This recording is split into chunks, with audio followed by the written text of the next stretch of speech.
আসসালামু আলাইকুম। বিটি ফ্যাক্টরি টেকনিক্যাল চ্যানেলের পক্ষ থেকে অনেক অনেক প্রীতি ও শুভেচ্ছা।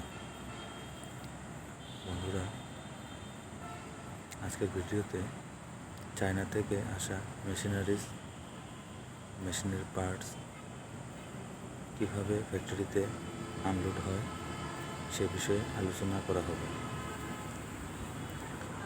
গত কয়েকদিন আগে আমাদের নতুন প্ল্যান্টের কিছু মালামাল মেশিনের পার্টস চায়না থেকে এসেছে।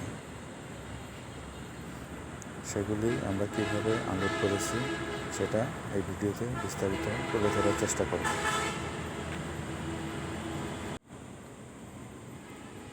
প্রথমে চায়না থেকে মাল শিপে পাঠানোর পর শিপমেন্ট পেপার বাংলাদেশে কোম্পানি অফিসে পাঠিয়ে দেওয়া হয়। কোম্পানি হেড অফিস থেকে সেই শিপমেন্ট পেপারটি ফ্যাক্টরিতে পাঠিয়ে দিলে ফ্যাক্টরি অ্যাডমিনিস্ট্রেশন এক কপি নিজে রেখে আরেকটি কপি সংশ্লিষ্ট ডিপার্টমেন্টকে দিয়ে দেয়। সেই শিপমেন্ট পেপার স্টাডি করে সেখান থেকে মালামালের সাইজ এবং ওজন জেনে নিতে হয়। সর্বোচ্চ কী পরিমাণ সাইজ এবং সর্বোচ্চ কী পরিমাণ ওজন রয়েছে সেটা জানতে হবে। সেটা জানার পর আনলোডে যদি ক্রেন লাগে, কত ক্যাপাসিটির ক্রেন নেবে সেই অনুযায়ী ব্যবস্থা নিতে হবে। এছাড়াও স্টিল ম্যাটেরিয়ালস হোক বা অন্যান্য মেশিনারিজ হোক, আনলোডের সময় ফোর্কলিফট ব্যবহার করতে হয়। সাধারণত 3 থেকে 7 টন বা 10 টন ক্যাপাসিটির ফোর্কলিফট বাংলাদেশের ফ্যাক্টরিগুলিতে থাকে।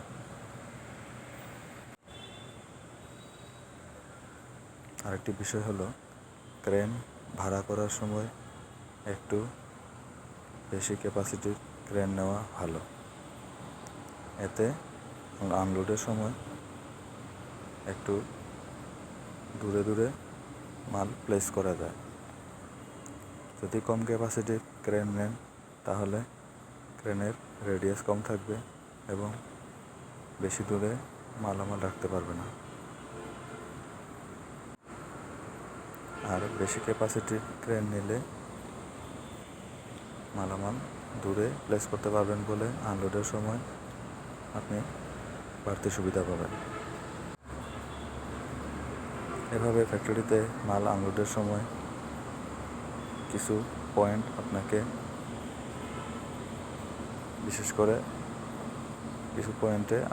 বিশেষ দৃষ্টি রাখতে হবে। সেগুলি হলো: 1 number shipment paper study, 2 number আনলোডে ব্যবহৃত যন্ত্রপাতি লিস্ট তৈরি করা, 3 নাম্বার আনলোডে ম্যান পাওয়ার বা আনলোড টিম তৈরি করা, 4 নাম্বার আনলোড পয়েন্ট নির্ধারণ করা। প্রথম যে পয়েন্টটি shipment paper study. Shipment paper study একটি গুরুত্বপূর্ণ বিষয়। শিপমেন্ট পেপার স্টাডিতে যে মালামালগুলি আসবে সেগুলির একটি ভালো ধারণা পাওয়া যায় এবং এছাড়াও কোন মাল কোন মেশিনের সেটা আগে না পরে ব্যবহৃত হবে, অর্থাৎ ইনস্টলেশনের সময় আগে লাগাবেন নাকি পরে লাগাবেন, বা ব্যবহারের সময় আগে ব্যবহার হবে নাকি পরে ব্যবহার হবে, এটা আপনি জানতে পারবেন। এটা আপনার আনলোডের সময়, মাল প্লেস করার সময় এটি আপনাকে অনেক কাজে দেবে। দ্বিতীয়টি হলো আনলোডের যন্ত্রপাতি ঠিক করে নেওয়া। আনলোডে কী কী যন্ত্রপাতি লাগবে সে বিষয়ে আপনি একটি লিস্ট করে সে বিষয়ে ব্যবস্থা নিতে হবে। সাধারণত আনলোডের সময় যে মেশিনগুলি লাগে সেটি হলো ফর্কলিফট, ক্রেন, হ্যান্ড ট্রলি বা জ্যাকলিফট, ওয়ার রুপ, আনলোড বেল্ট, সাঙ্গাল ইত্যাদি কিছু টুলস লাগে। সেগুলি আপনার শিপমেন্ট কন্টেইনার প্ল্যান্টে আসার আগেই আপনাকে রেডি করে রাখতে হবে। এছাড়াও কন্টেইনারের লক ভাঙার জন্য কাটিং মেশিন, কন্টেইনারের ভিতরে মালামালগুলিকে যে কাঠ দিয়ে লক করে রাখে সেগুলি খোলার জন্য শাবল, হাতুড়ি ইত্যাদি আপনাকে আগে থেকে রেডি করে রাখতে হবে। এরপরের পয়েন্টটি হলো ম্যান পাওয়ার। কত টন মাল আসতেছে, কী পরিমাণ সময় লাগবে এবং মালগুলি কী ধরনের, এই কয়েকটি বিষয় বিবেচনা করে আপনি ম্যান পাওয়ার ঠিক করবেন। ছোটোখাটো মেশিন বা ছোটোখাটো পার্টস হলে খুব বেশি প্রফেশনাল লোক না হলেও চলবে, কিন্তু যদি বেশি ওজনের মাল হয়ে থাকে, যেমন জেনারেটর আর বিভিন্ন প্রেস মেশিন, লম্বা ওজনে বেশি কলাম, বিম বা বড় বড় রিফ্যাক্টরিজ ইত্যাদি মালামাল আনলোডের সময় প্রফেশনাল আনলোড টিম দিয়ে আনলোড করা ভালো। তাই শিপমেন্ট পেপার স্টাডি করে আসন্ন মালামালের ধারণা ভালোভাবে নিয়ে নেবেন, তারপর সেই অনুযায়ী দক্ষ লোকবল ঠিক করে নেবেন। এবার আসি পরের পয়েন্টটিতে। পরের পয়েন্টটি হলো আনলোডের জায়গা নির্ধারণ। আপনার মেশিনারিজ কোথায় আনলোড করবেন এই জায়গাটি নির্ধারণ করা অত্যন্ত গুরুত্বপূর্ণ। ফ্যাক্টরিতে খুব বেশি খোলা জায়গা থাকে না বলে খোলা মাঠ পাওয়া অনেক সময় হয়ে ওঠে না। একটু চিপা গলি টাইপের রাস্তা বা কম জায়গার মধ্যেই মালামালগুলিকে আনলোড করতে হয়, তাই আনলোড পয়েন্ট নির্ধারণ খুবই জরুরি বিষয়। এছাড়াও আনলোড পয়েন্ট নির্ধারণের সময় ক্রেনের সাপোর্ট কোথায় কোথায় বসবে, মাটি কীরকম, ফর্কলিফট দিয়ে আনলোডের সময় মাটি কী অবস্থা, ফর্কলিফট চাকা কি দেবে যাবে বা ফর্কলিফট চাকা ফ্রি ঘোরার সম্ভাবনা আছে কিনা, এসব বিষয় বিবেচনা করে আনলোড পয়েন্ট ঠিক করতে হবে। আনলোড পয়েন্ট বেশি ঘিঞ্জি চিপা হলে ক্রেন বা ফর্কলিফটের দুর্ঘটনা ঘটার সম্ভাবনা বেশি থাকে, তাই একটু খোলামেলা প্রশস্ত জায়গা থেকে আনলোড পয়েন্ট ঠিক করতে হবে এবং নিচে শক্ত মাটি আছে কিনা সেগুলো বিবেচনা করে আনলোড পয়েন্ট ঠিক করবেন। আরেকটি পয়েন্ট খুবই গুরুত্বপূর্ণ, সেটি হলো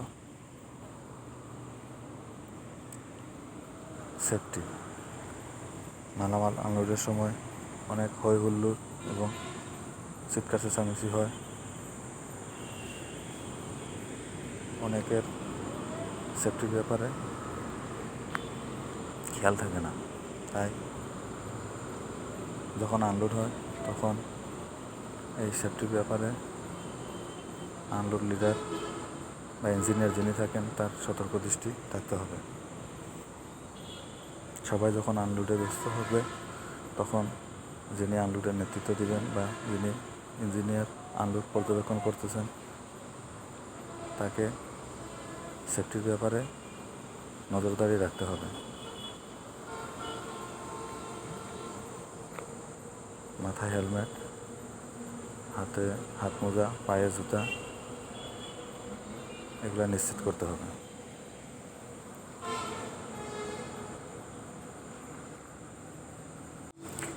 প্রিয় দর্শক, শিপমেন্ট পেপার হাতে পাওয়া থেকে আনলোড করে মালামাল প্লেস করা পর্যন্ত কী কী বিষয় মেনটেন করতে হয় সে বিষয়ে একটি বিস্তারিত আরেকটি ভিডিও করে আপনাদের জানানোর চেষ্টা করব। আনলোডের সময় কিছু রেকর্ড রাখতে হয়, সেগুলি হলো container number, unload starting time, unload ending time, lock number, গাড়ির নাম্বার ইত্যাদি। কন্টেনার নাম্বার, গাড়ির নাম্বার, লক নাম্বার রাখলে পরবর্তীতে কোনো মালামাল মিসিং হয়েছে কিনা সেই ব্যাপারে জানতে পারবেন। এবং unloading start time, ending time, এর থেকে আপনার কন্টেনারটি আনলোড করতে কী পরিমাণ সময় লাগছে, এভারেজ কী পরিমাণ সময় লাগতে পারে এ বিষয়ে একটি ধারণা পাবেন। আরেকটি বিষয় হলো আনলোডের সময় মালামাল কী অবস্থায় পাচ্ছেন সেটি পর্যবেক্ষণ করা অত্যন্ত জরুরি। আনলোডের সময় মাল ভাঙ্গা বা বাঁকাতেরা ডিফর্মে পেলে সেটি ছবি তুলে এবং শিপমেন্ট লিস্টে আলাদা করে মার্কিং করে সংশ্লিষ্ট বিভাগকে বা যারা শিপমেন্ট চায়না থেকে পাঠিয়েছে সেই বিভাগকে জানাতে পারবেন বা জানিয়ে রাখবেন, এটি পরবর্তীতে কাজে দেবে। এই ব্যাপারে আমার পরবর্তী যে ভিডিওটি আসবে সেখানে আপনারা বিস্তারিত জানতে পারবেন। প্রিয় দর্শক, এই চ্যানেলটি একটি নতুন চ্যানেল। বাংলাদেশের ফ্যাক্টরিগুলোতে যারা চাকরি করেন, যারা টেকনিক্যাল বিষয়ে পড়াশোনা করেন, ডিপ্লোমা ইঞ্জিনিয়ারিং, বিএসসি ইঞ্জিনিয়ারিং করেন বা ট্রেড কোর্স করতেছেন, যারা এন্ট্রি লেভেলে চাকরি করতেছেন, মিড লেভেলে চাকরি করতেছেন বা যারা চাকরি করছেন, তাদের সবার জন্যই এই ভিডিওগুলি কাজে লাগবে বলে আশা করছি। আপনারা চ্যানেলটি লাইক, শেয়ার, সাবস্ক্রাইব করে চ্যানেলটির পাশে থাকবেন। আপনাদের একটি লাইক, একটি শেয়ার চ্যানেলটি রিচ বাড়াবে, তাই আপনাদের কাছে অনুরোধ রইল লাইক, শেয়ার, সাবস্ক্রাইব করে চ্যানেলটির পাশে থাকা। আপনাদের একটি লাইক, একটি শেয়ার, একটি সাবস্ক্রাইব আমাদের চ্যানেলের রিচ বাড়াবে এবং পরবর্তীতে ভিডিও করতে উৎসাহিত করবে। প্রিয় বন্ধুরা, আজকের ভিডিওটি এ পর্যন্তই। পরবর্তী ভিডিও দেখার আমন্ত্রণ জানিয়ে আজকের মতো ভিডিও শেষ করছি। ধন্যবাদ। সবাই ভালো থাকুন, সুস্থ থাকবেন।